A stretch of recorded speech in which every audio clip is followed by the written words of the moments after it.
Hey everybody, welcome to the Warp. I'm Jack Rita, and this is another video in the series about the special systems that were designed for Expansion 8 for Cosmic Encounter, which ultimately Fantasy Flight decided not to publish. So we're going to look at 7 more systems, and there's links in the description to the previous videos in this series.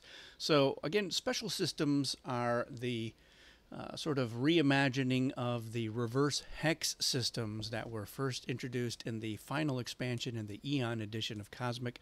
They were part of the base game in the Mayfair edition. And it's the basic idea is everybody has a unique system for their planets, their home colonies, and whatnot. It's almost like having another alien power, but it's not zappable. So it's just another thing that you can do that makes your system unique and gives you some advantages. And sometimes it's only when the encounter is in your system, but sometimes it's active in other ways as well. So let's dive right in and take a look at what these systems are. We're going to start right here with what is called the Bridge Worlds system. So here you're going to have 4 home planets. You're going to have 3 of these bridge tokens that are going to go in between your planets.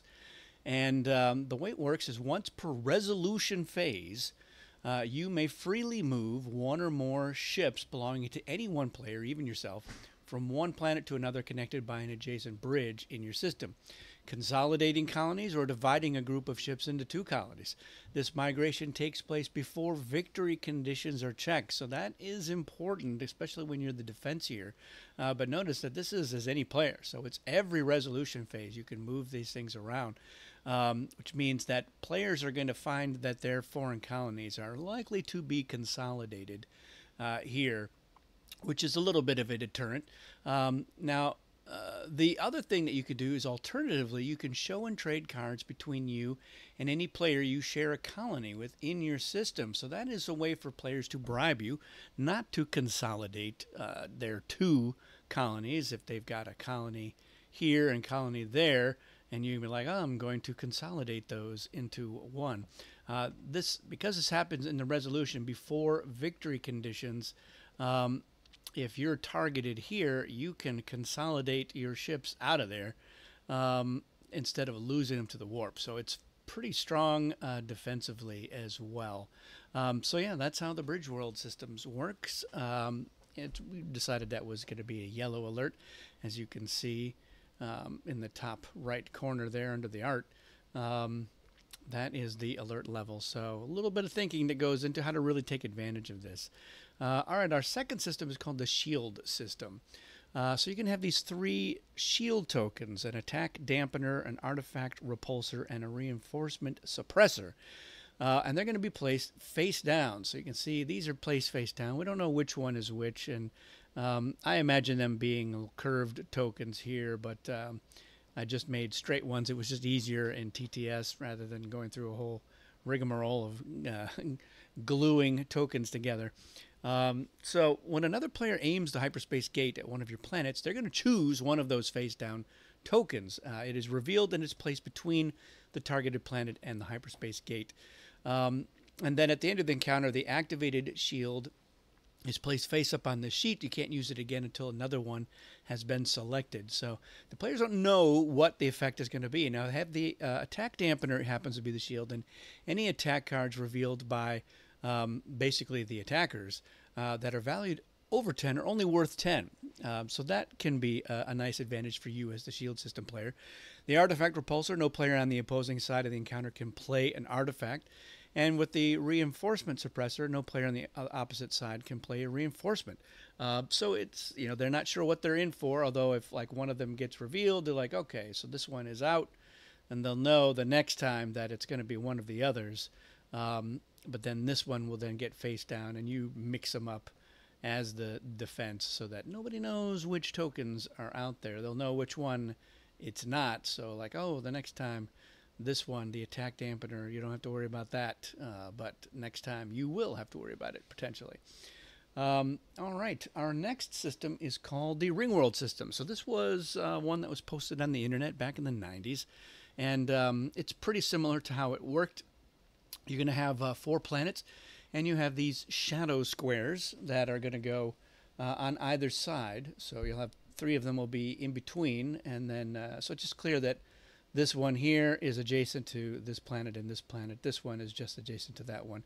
And you're going to put 1 to 2 of your ships to start with on those shadow squares. So then as the defense in your system, you're going to add your ships on the adjacent squares to your side as though the ships were allies. Although they are not at risk if you lose the encounter. And if you win, you're going to gain rewards for the number of ships you have on the adjacent shadow squares. So that means that if you have an encounter there, you're adding these 2 and this one, and then that's 3 rewards. So what's going to happen is that these end planets are going to be the ones usually targeted first, although, again, these are double. So, I guess it'll just depend on where you have, because you could put 2 ships, on all of these and say, like, yeah, I'm getting the bonus of adding those in there. So the ring world system is going to get weaker as the game goes on. Although probably you're going to sacrifice your ships on the planets, keep the ones on here because these are not at risk, and you're going to get those bonuses if you win as the defense. So it's another one where you really want to make sure if you're attacking them that you try to win, because otherwise you're just making the ring world player more powerful. Our next one is a Blazar system, so no special setup here. And this is a hazard one, so it doesn't matter if you have the actual hazard deck in play, but the Destiny cards have those hazard symbols on there. So when one is drawn, you may then at that time search the cosmic or the reward discard pile for any non-encounter card and place it face up on the sheet. Now, if any other player plays a card matching the type on the sheet, and that's it at any time, at any player, you're going to add all of the cards on the sheet to your hand. And you may search the discard pile for an additional non-encounter card for each hazard warning drawn in an encounter. So if you're going through the Destiny deck and it's Green's turn and they draw their own color and it's a hazard warning, then they draw another one, it's a hazard warning. That means you would get to search those discard piles twice and place both cards on there. And so you're going to get stuff with the Blazar system. You're going to get those cards eventually, but everybody knows they'll be like, oh, as soon as we play in reinforcement, you're going to get those reinforcements. So it's nice little perks, and I enjoyed that one. And yeah, it seems like a green alert. It's pretty easy to figure out. The next one we have is called Rogue Planets. So as you can see, purple is Rogue Planets, and their planets are not here. They are actually placed between the other systems. So you're going to have those between the other systems, and when you're chosen by Destiny, a player, let's say it's Blue's turn and they draw purple, they can attack any of these planets. And so what will happen is, after the hyperspace gate is aimed, you decide if you'll be the defense or if another player who is adjacent to the system will be the defense. If another player is chosen to be the defense, you immediately decide if your ships are bystanders. You can choose to add your ships on the planet to the defense in the alliance phase without being invited, even if you are allied with the offense. And if the defense wins in this case, you gain rewards normally, and the defense main player also gains 1 reward. So colonies on your planets will count as foreign colonies for other players. So I guess it's just I like the idea of having a player who just didn't have a system. They still have their planets, and they still potentially can be the defense, so they can still make deals if they want to do that, but they can also just say, you know what, you're tagging this planet as blue, we're just going to make red the defense here, and purple can be like, I don't want any part of this, but they can say, yeah, you know what, we are going to be involved and try to get some rewards for helping out. So now that's a little bit risky because of course red doesn't really have anything at risk here, so that is that's going to be up to you as that player. All right, our next system here, Green is playing the Cosmic Maelstrom system. So as you can see, they're going to have some Cosmic deck cards behind each planet. So this is you're going to draw those after hands are dealt, and you're going to add them to your hand and then assign the card. So the Maelstrom player here actually gets the pick of what they want. Now, when they're the defense in the launch phase, they can reveal a card associated with the target planet. So let's say they reveal this one right here, and look, we've got an emotion control. And so what will happen is, as a group, the offensive side has until the planning phase to discard a card type matching each revealed card associated with all of your planets. So you'd only get to reveal this one, all right? And we'll get back to that here in a second. So if, everyone is attacking the planet, all these players, somebody's going to have to discard an artifact before the planning phase. Otherwise, the encounter ends immediately and counts as a loss for the opposing side, although their ships will return to colonies. It does not technically count as a win, so anything that is triggered by a win would not be triggered. Now, whenever you land ships on a home planet where there is a revealed card, you may add that card to your hand and then place a card from your hand face down to replace it. But let's say that you leave that there, and then later on somebody's like, well, we're going to attack this planet. And she's like, all right, now you have to do that. You've got that as well. Someone's going to have to discard an attack, and somebody's going to have to discard an artifact. Now, it could be the same player, and you can argue amongst each other who's going to do what. But if both types are not discarded, then that encounter ends as well. And so this green player has the option. Now, if they do say they land a ship here, they can add this to their hand and then choose a card from their hand to place face down. So they could potentially get these cards. As you can see, here's a nice Cosmic Zap. Reinforcement, so there's a nice little spread here, but you're choosing what you're going to put down there, so you're knowing like all right, you probably would want to hold on to this Cosmic Zap, but it's also nice to stick it out there and be like, all right, I can make people lose this, and then later on I'll just get this card and put it in my hand. So that's up to you as the system owner there. And didn't put alert level on that one yet. So like I said, we are still playtesting all of these things, and that's going to be true with this one here. So Singularity also was an internet idea. It's been slightly modified here.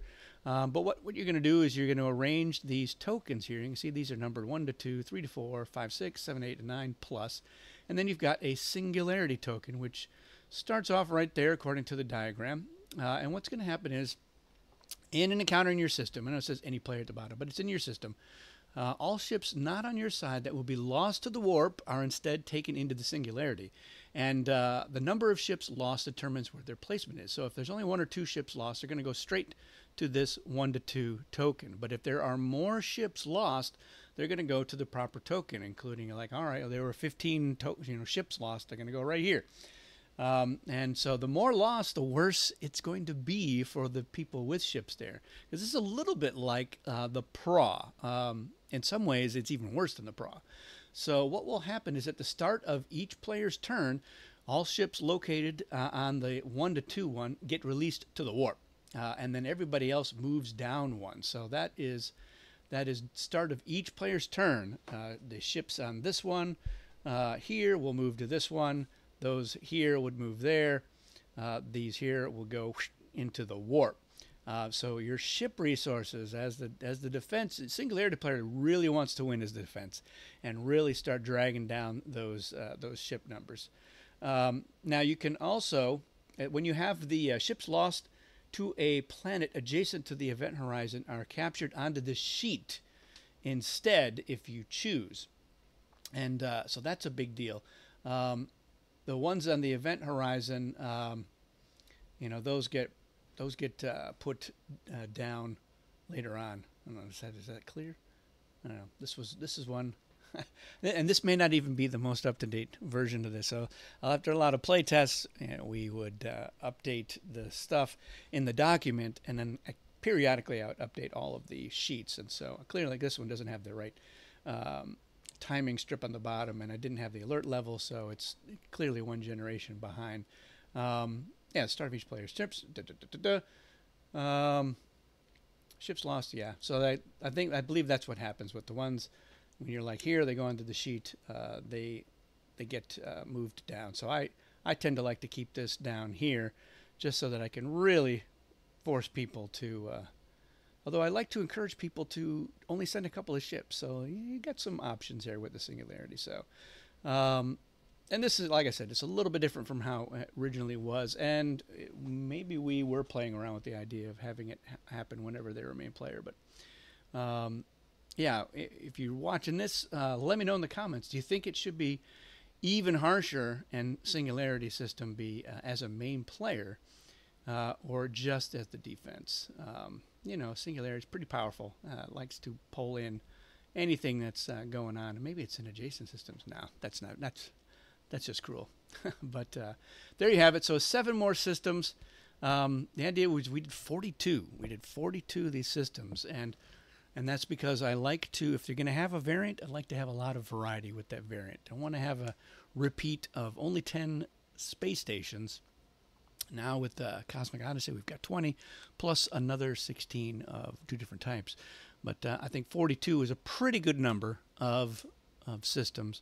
And a few of them we were still tweaking them to get just right. But I like the direction, and I like the diversity of effects and alert levels as well. So let me know your thoughts in the comments. That's it for this one, everyone. Thanks for watching, and we'll see you again soon.